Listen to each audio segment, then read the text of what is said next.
আসসালামু আলাইকুম রহমতুল্লাহ। বর্তমান সময়ে মানুষ সাধারণত রোগ ব্যাধি হলে ডাক্তারের পরামর্শ নিতে কার্পণ্য করে না, কিন্তু বাংলাদেশে বা আমাদের এমন একটি রোগ আছে যেটি হলে মানুষ ডাক্তারের কাছে যেতে অথবা বলতে খানিকটা লজ্জা বোধ করে। সেটি হচ্ছে পাইলসের সমস্যা। পাইলসের সমস্যা কেন হয়, কারণ কি, এর প্রতিকার কি, এইগুলো নিয়ে আলোচনা করবো ইনশাল্লাহ। অনেকেরই ধারণা থাকে, একটা ভুল ধারণা, সেটি হচ্ছে পাইলস হলেই অপারেশন করা লাগবে। আবার অনেকেই মনে করেন এটা তেমন কোনো ব্যাপার না, স্বাভাবিক একটা ব্যাপার। আবার অনেকেই মনে করেন যে এটার কোনো পরিত্রাণ নাই। বিভিন্ন জনের বিভিন্ন ভুল ধারণা আছে। সম্মানিত দর্শক, পাইলস সম্পর্কে বিস্তারিত জানতে অবশ্যই ভিডিওটি না টেনে সম্পূর্ণ দেখবেন এবং আমাদের ইউটিউব চ্যানেলটি সাবস্ক্রাইব করবেন।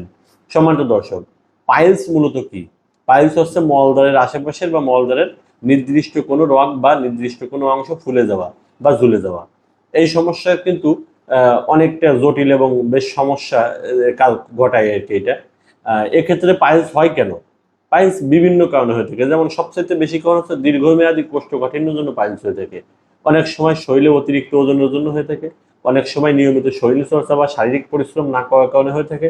অনেক সময় মলদ্বারে অতিরিক্ত চাপ দেওয়ার কারণে হয়ে থাকে, বা বিভিন্ন ধরনের সংক্রমণের কারণে হতে পারে পাইলস। সম্মানিত দর্শক, পাইলস হলে কি সমস্যা হয়? পাইলস হলে মলদ্বারে রক্ত যায়, মলদ্বারে অতিরিক্ত মাংস ঝুলে থাকে এবং মানে ওইখানে ব্যথা হয়, মলদ্বারের সঙ্গে রক্ত যাওয়া সহ বিভিন্ন ধরনের সমস্যা হতে পারে। এবং মলদ্বারে যদি রক্ত যায়, শুধুমাত্র রক্ত গেলেই যে পাইলস এরকম কিছু না। আপনি অবশ্যই, যদি আপনার সন্দেহ থাকে বা আপনার যদি মনে হয় যে কোনো একটা সমস্যা হচ্ছে, আপনি একজন অভিযোগ্য চিকিৎসকের পরামর্শ নেবেন। পাইলসের প্রতিকার কি? পাইলসের প্রতিকার বলতে চিকিৎসকের পরামর্শ ছাড়া কোনো প্রতিকার আপাতত জানা নেই।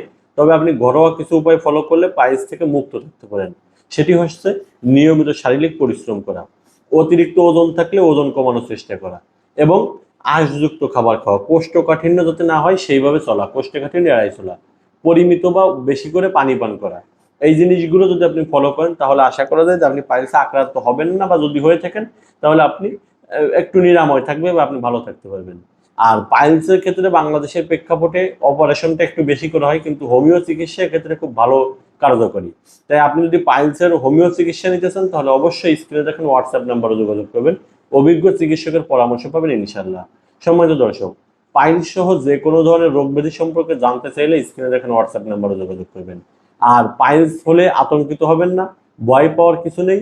পাইলস কোনো মরণ ব্যাধি না, বা পাইলস কোনো অনেক বড় কোনো সমস্যা না। আপনি যদি সঠিক চিকিৎসা এবং সঠিক লাইফস্টাইল ফলো করেন তাহলে পাইলসের থেকে পরিত্রাণ পাবেন এবং আপনি সুস্থ হয়ে যাবেন ইনশাল্লাহ। তাই আজকে ভিডিও আর বাড়াবো না, আজকে ভিডিও এই পর্যন্তই। সবাই ভালো থাকবেন, সুস্থ থাকবেন এবং আমাদের ইউটিউব চ্যানেলটি সাবস্ক্রাইব করবেন।